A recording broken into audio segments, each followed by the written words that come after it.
الحمدللہ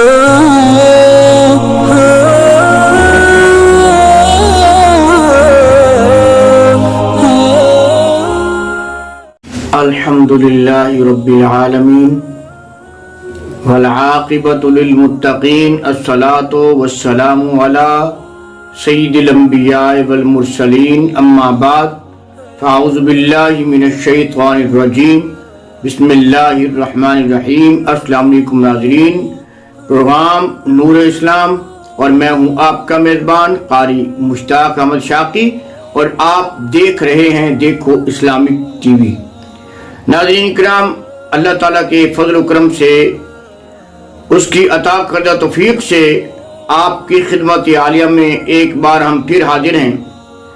آج انشاءاللہ ہم جس ٹاپک پہ بات کریں گے وہ ہے حقوق والدین۔ اللہ تعالیٰ نے قرآن پاک میں ارشاد فرمایا وَبِالْوَالِدَيْنِ إِحْسَانًا، اپنے والدین کے ساتھ احسان کیا کرو، والدین کی ہمیشہ خدمت کیا کرو، والدین کا احترام کیا کرو، والدین کے ساتھ پیار کیا کرو، ان کے برابر نہ بیٹھا کرو، ان کے سامنے اونچا نہ بولا کرو، کیونکہ والدین کے سامنے جب تم اونچا بولتے ہو تو والدین کو دلی تکلیف ہوتی ہے۔ حضور رحمت دو عالم صلی اللہ علیہ وسلم جب حضرت حلیمہ سعدیہ رضی اللہ تعالی عنہا تشریف لاتی تو آپ صلی اللہ علیہ وسلم کھڑے ہو جاتے اور آپ کا استقبال فرماتے، اور آپ کے قدموں میں آپ صلی اللہ علیہ وسلم اپنی چادر بچھا دیا کرتے تھے۔ یعنی آپ صلی اللہ علیہ وسلم کے اس طریقے سے، ان اداؤں سے یہ ہمیں پتہ چلا، یہ علم ہوا کہ والدین کا بہت زیادہ مقام ہے۔ آپ صلی اللہ علیہ وسلم ہمیشہ حضرت حلیمہ کی عزت کیا کرتے تھے، اور غلاموں میں سے کسی نے سوال کیا یا رسول اللہ صلی اللہ علیہ وسلم، جب یہ ضعیف العمر بی بی آتی ہے تو آپ کھڑے ہو جاتے ہیں؟ سرکار نے فرمایا یہ میری رضائی ماں ہے۔ تو معلوم ہوا کہ والدین کی عزت، ان کا ادب ہمارے لیے ضروری ہے، شریعت میں ان کا احترام ہمارے اوپر فرض ہے۔ حضور رحمت دو عالم صلی اللہ علیہ وسلم ارشاد فرماتے ہیں کہ اللہ تعالیٰ کی عبادت، اللہ کا ذکر کے بعد دوسرا کام جو کرنا ہے وہ والدین کی عزت ہے، ان کا ادب ہے، ان کا احترام ہے، کیونکہ یہ تمہارے چھوٹے خدا ہیں، تو لہذا ان کا احترام ہمارے اوپر فرض ہے۔ ہمیں ہر حال میں ان کا احترام کرنا ہے، کبھی بھی ان کا دل نہیں دکھانا، کبھی بھی ان کی دل آزاری نہیں کرنی کہ جن کی وجہ سے ان کو تکلیف پہنچے۔ آپ صلی اللہ علیہ وسلم نے ہمیشہ ہمیں یہ سبق دیا، اور اپنے غلاموں کو آپ صلی اللہ علیہ وسلم اس چیز کی ہدایت فرمایا کرتے تھے کہ کبھی والدین کی نافرمانی نہ کرنا۔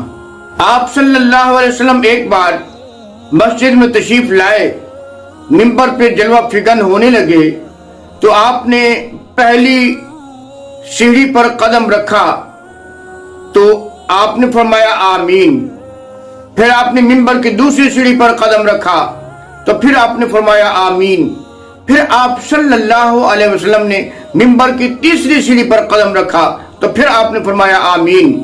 اب غلام موجود تھے، جب میرے آقا صلی اللہ علیہ وسلم منبر پر جلوہ فکن ہوئے، تشریف فرما ہوئے، تو صحابہ کرام نے عرض کیا یا رسول اللہ فداک ابی و امی، یا رسول اللہ صلی اللہ علیہ وسلم ہمارے ماں باپ حضور آپ کے نام پہ قربان ہوں، لجپال آقا، غمخوار آقا، یہاں کوئی شخص تو نظر نہیں آیا مگر آپ صلی اللہ علیہ وسلم نے 3 بار فرمایا ہے آمین۔ اس کی وجہ کیا ہے؟ کوئی نیا پیغام آیا ہے؟ کوئی ایسی بات ہوگی حضور؟ کیا ہمارے لیے کوئی بخشش کا پروانہ آیا ہے؟ کیا حکم ہے؟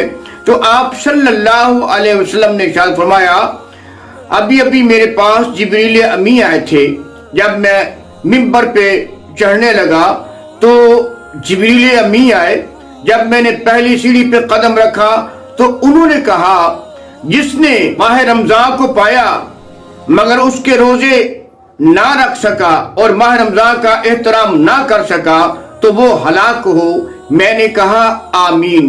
پھر آپ فرماتے ہیں کہ جب میں نے دوسری سیڑھی پر قدم رکھا تو پھر جبریل امین نے عرض کیا یا رسول اللہ صلی اللہ علیہ وسلم، حضور جس نے والدین کو پایا، ان کے بڑھاپے کو پایا مگر ان کا ادب نہ کر سکا، ان سے دعائیں نہ لے سکا، ان کی خدمت نہ کر سکا، ان سے کچھ حاصل نہ کر سکا تو وہ بھی ہلاک ہو۔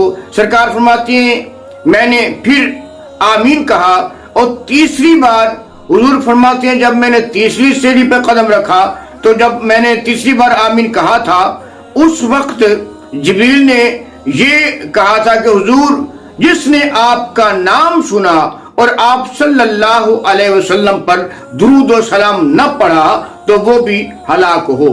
تو سرکار فرماتے میں نے کہا آمین۔ تو معلوم یہ ہوا کہ جہاں روزے رکھنا ضروری ہے، ان کا احترام ضروری ہے، تو وہاں ماں باپ کی عزت اور ان کا ادب بھی ضروری ہے، کیونکہ والدین کی عزت، احترام، والدین کا ادب، والدین سے پیار، یہ حضور رحمت دو عالم صلی اللہ علیہ وسلم کی سیرت میں ہے۔ اور بہت سی کتابوں میں، بہت سی احادیث میں یہ آیا ہے کہ میرے آقا صلی اللہ علیہ وسلم فرماتے ہیں کہ جو شخص ماں باپ کی عزت نہیں کرتا، ماں باپ کو ناراض کر لیتا ہے، ماں باپ کی نافرمانی کرتا ہے تو اس پر اللہ بھی ناراض ہو جاتا ہے اور میں محمد صلی اللہ علیہ وسلم بھی ناراض ہو جاتا ہوں۔ لہذا کبھی بھی اپنے والدین کو ناراض نہ کیا کرو، ان سے دعائیں کروایا کرو، ان کی خدمت کیا کرو۔ اگر وہ بڑھاپے میں آ جاتے ہیں تو ان کی خدمت اس طرح سے کرو کہ وہ آپ کو دعائیں دیں، نہ کہ آپ کو بد دعائیں دیں کہ وہ کہیں جناب ہم نے ان کو پالا، بہت پڑھایا لکھایا، بڑی خدمت کی، اب یہ بڑے ہو گئے تو ہماری خدمت نہیں کرتے۔ ایسا کبھی بھی موقع نہ دیں، بلکہ بڑھاپے میں والدین سے ہمیشہ دعا لیا کریں۔